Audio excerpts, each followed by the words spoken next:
Hey, what's going on? It's your boy Icewater 815. And the trucking industry is in an interesting space right now.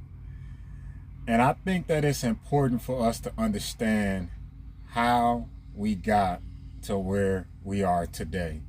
And that's what we're going to talk about in this video. They say never. I say never tell me what to do. A person will never put you in a position above them. That's never a lie, always true. Success never comes without risk, and risk never comes without fear. YouTube is a smoke and mirror, never how it appear.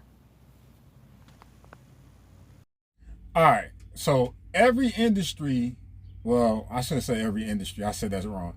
Every division in the trucking industry is not really feeling the pinch as far as the capacity with the loose capacity is what we gonna call it. You know what I mean? Like the flatbeds, the tankers, the specialized, the container people, which it's gonna get interesting for the container people real quick here. But nonetheless, they seem to be faring pretty well, even with the high diesel prices. Everybody's profit margin has taken a hit with the high diesel prices. I don't care who it is. Like even the people that didn't adjust it, and everybody want to know about the fuel surcharge. The fuel surcharge is a surcharge to help out with fuel. It doesn't, when fuel is as high as it is, man, the fuel surcharge helps, but you still feel it. I don't care what they telling you. Everybody profit margin has been affected with what's going on in the trucking industry today in 2022. I didn't really come here to debate who's still getting money, who doing okay, and all. That ain't what I'm here for. Y'all, I don't want to talk about all that. And I never talked about how I was doing personally, so I don't know why so many people act like they got so much advice for me and don't even really know my situation. That ain't what we're here for either. So how did we get here in trucking? Well,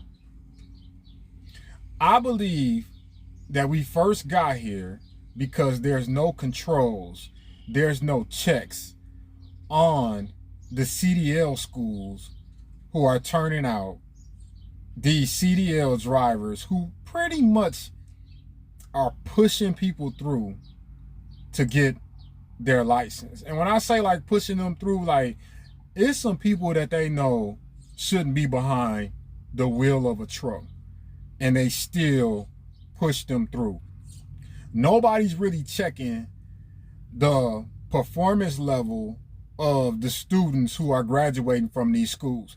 Nobody's checking that. If a person get a CDL, they can get a job driving a truck, plain and simple. That's one of the reasons we where we are today. Another reason is because of automatic semis. And I know like people like, oh, well, all these companies going to automatics. I ain't saying that they not going to automatics. I'm saying that when they started introducing automatic trucks to this industry at the rate that they did, the average person who would have never got a CDL is able to get a CDL now because it's an automatic. And this is my personal opinion about automatics. I think that everybody who get a CDL license should be taught how to drive on a manual and have to pass the CDL test in a manual, because that'll take out a lot of the people who really can't drive. It would. It take a certain amount of skill to master shifting, especially in the beginning. And then when you add that to backing up, pulling forward, not stalling the truck out. Again, how do we get here? The introduction of all these automatic trucks. All right. So that's two things that led to it. Now, if you think back before the world changed, I can't really say, I can't say what happened, but before the world changed, trucking was doing what it normally do, was trucking. Then when the world changed, all of a sudden, we became heroes, which I ain't got no problem with that. But let me tell you what happened in us becoming heroes, because we had to get everybody started panicking and started buying up all type of stuff. Let me pause right here and tell you about the stores. The stores do a forecast about how they order their inventory, their supplies, what they got on back order, and it's called consumer patterns. And they look at consumer buying patterns. That's how they know how much to stock at what certain time, blase, blase. Well, anyway, when the world changed, the consumer buying pattern was thrown off. It was kind of skewed because everybody ran out and started buying stuff. So that put the whole, like, I don't want to say the whole economy in a bind, because it didn't really put the economy in a bind, but it definitely disrupted the supply and demand when it came to goods. Let's just say that. So when everybody rushed out and bought things, we became heroes. And they were like, oh, it's not enough trucks. It's not enough trucks. So then what happened?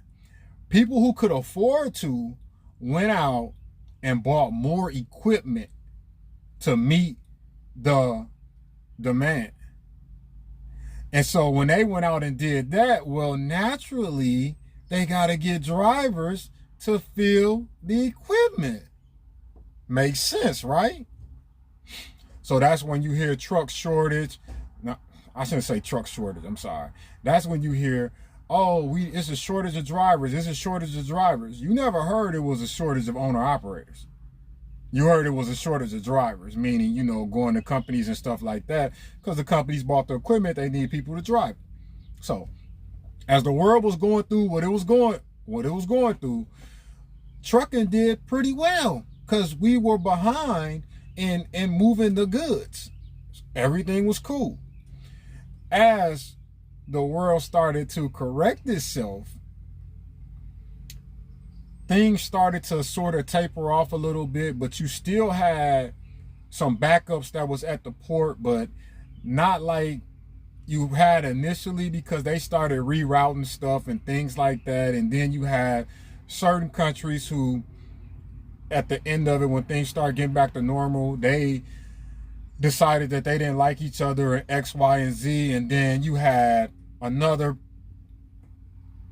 land who was keeping a close eye on it. Well, what all this did was it created a fear in people, and people didn't know exactly what was going to happen next. So they slowed down on spending. So you had an economy they were just pumping money into the economy before, when things were out of whack. As things started to correct themselves, they were no longer pumping that money into the economy, and then people slowed down because they got fearful of the unknown as to what was going to happen. How does that affect trucking? If people are not out spending money, then it affects trucking. And you can see the effect that it's having on the whole economy if you're watching the stock market. The stock market is a pretty good indication of how the world is doing.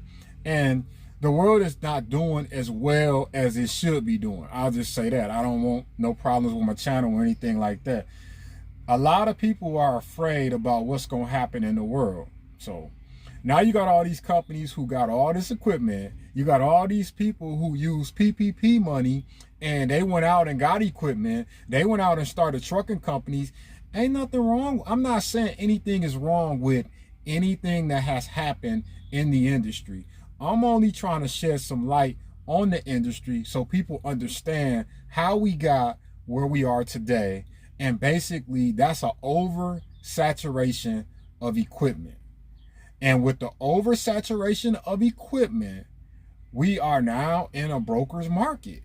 Pretty much, us owner operators, we're undercutting each other for the freight because there's not enough freight for everybody. So whoever can get the freight first for the lowest price, that's who the broker's going to give it to. That is how trucking's been since deregulation. I mean, it is what it is. I don't see it changing no time soon. Everyone talk about that It's other forces in play that are doing this because they want to push out the owner operators. I say that that's so far off, I don't think you got to worry about it in your lifetime, bro. The people that's having the conversation with me, I don't think you're going to see what you saying you're going to see. And I know people going to disagree and be like, oh, they finna do this, they finna do that. But I say this, though. Even if they do this and do that, what does that have to do? And we talking about automated trucks here. What does that have to do with the carriers accepting low prices for freight right now? Say someone is trying to squeeze out the owner operators. What does that have to do with the rate that you getting for the freight that you moving right now? They don't have a gun to your head making you take that. We as carriers, we as owner operators, we are killing the trucking industry ourselves. Don't look nowhere else. Don't put the blame nowhere else. It is us. We're doing it to ourselves. And I just gave you a rundown of how we got here. We sat back and we let all this happen. So we should be happy because we sat back and let it happen. What else is it for us to do? So that's my 2 cents on how we got here, man. CDL, I'm gonna just call them paper mill schools, just pushing people through on paper that can't drive. Automated trucks, the world changing a little bit, and the shortage of supplies meant people went out and bought equipment. That PPP money hurt the trucking industry. Put a lot of people in the trucking business who wouldn't be here, and a lot of people don't understand the logistics. It's America. It's a free world. You can start whatever company you want to start. But in order for us to make it through this tough time in trucking, we got to understand how we got here, or we'll never get out of this position. Hey, this your boy Icewater 815, man. It don't matter what type of truck you drive, as long as it is deliver a load. But you ain't gonna make no money in trucking if you can't keep that left door closed. Hey, I'll see you next video, YouTube. Y'all be safe. Been through a lot of pain in my life, and I pray the Lord take it all away.